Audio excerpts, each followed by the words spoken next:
You're welcome to another episode. My name still remains Richie. Today we are going to discuss stigma.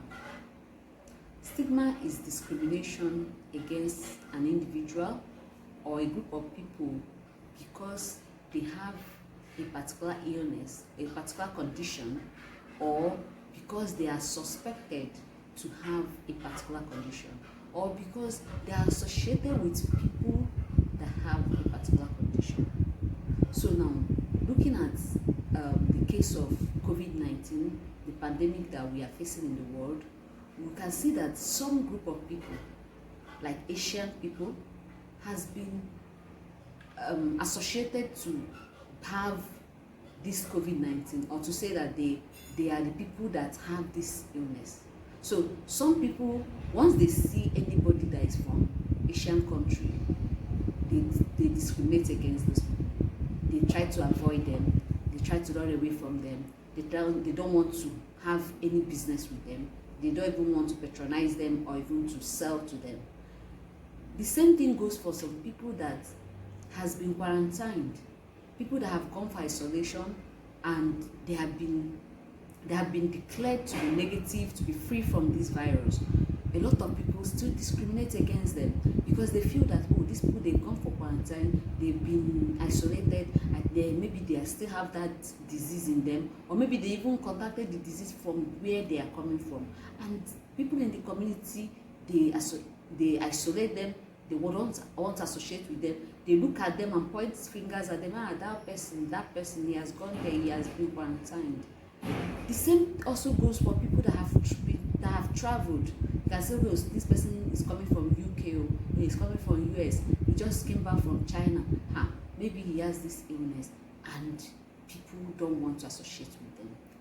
The same thing, another group of people that experience this isolation, this stigma more within this period, is also people that are at the front line, the health workers, those people fighting for us, trying to help us with this disease. Some of them has been stigmatized. You can imagine that they are trying to help us, they are trying to treat us, and at the same time, when they come back to the society, maybe their husband doesn't want to associate with them, their wife does not want to come close. Then they want to go and buy something somebody doesn't want to sell, or even the landlord is even saying, this woman, are you sure you still stay in my house because you're always with the people that have COVID-19, and all this, even when those people are not a threat, when they are not even positive, they are being discriminated against, they are being isolated, people are avoiding them because they believe or they think that they might have COVID-19.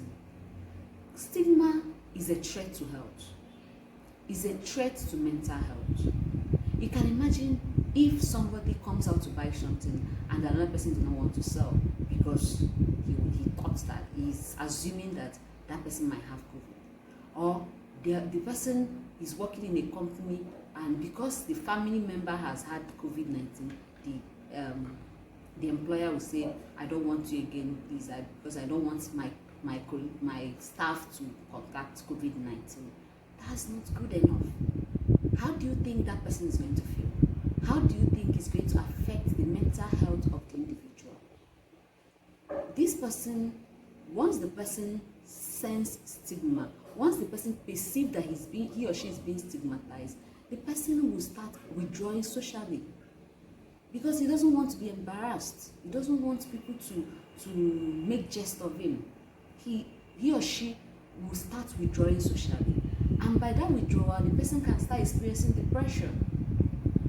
From depression, it can lead to suicide, depending on how bad it is. I once had a situation whereby somebody, because he came from a particular country, was left to sit in a like 5 seats all by himself. Everybody ran away. Everybody sat. Nobody was sitting close to her because they felt she's from a particular country. That those countries that they have COVID-19, that the ones that had COVID-19, and somebody just came back from the country, traveled and came back, and people in the neighborhood did not even want him to enter the estate because they felt, oh, he's coming from a particular country, so those places that they have COVID-19. Those kind of a thing, it can affect the individual's mental health. Apart from the mental health of the individual, what about in the fight of this COVID-19? How is it going to affect us? If we are stigmatizing, how is it going to affect us?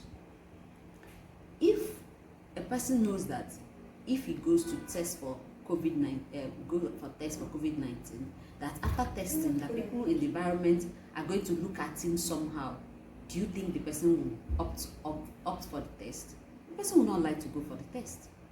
Even when the person is feeling ill or not feeling well or having the symptoms, the person will not like to own up. The person will not like to go for the treatment, because if you feel that at the end of the day, people in the environment, my community, my friends, they will not accept me back. They'll be looking at me somehow. They'll be discriminating against me. So that will also impede the treatment or the fight against COVID-19. So you see that stigmatizing is not just to the individual you are stigmatizing against, it's also affecting every one of us. It will affect every one of us, because at the end of the day, if that person that has it did not go for the test, did not go for the treatment because of fear of the stigma, the person has a high chance of distributing the illness to everybody around him or her, because you don't know who has it. It doesn't show on the face. So when you now relate and you are moving around in the community with everybody, the person will infect every other person. So you see that stigma is a threat to health, is a threat to mental health, is a threat to curtailing the spread of COVID-19 and the spread of every other communicable disease. So let's stop stigmatizing. You can reach out, check if you are in the other person's shoe. If you are the one that has have traveled, or the one that has been quarantined and you have been released, how would you want people to treat you? The same way you treat the other person. Most of us some of us have this belief that people that contact COVID-19, that maybe they have done something bad and nemesis is catching up with them, or maybe that they didn't do what they're supposed to do very well. They didn't wash their hands very well. They didn't cover their mouth. They didn't maintain social distance and all those things. COVID-19 can be contacted by anybody. As a human being, that your neighbor or your colleague or your family member has it now does not make that person different from you, and does not make it that you cannot get it. Anybody can get it. So the same way you want others to treat you if you get it, treat the other person.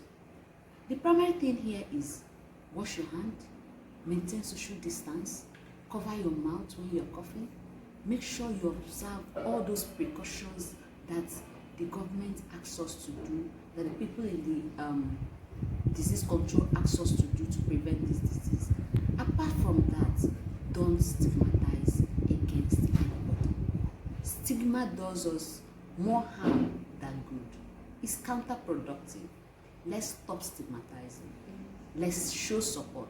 Let's show love to our health workers, to those that have contacted this virus, to those that have been quarantined, to those that traveled, or anybody in the society. Thank you very much for watching. Remember to share. Remember to subscribe to our channel.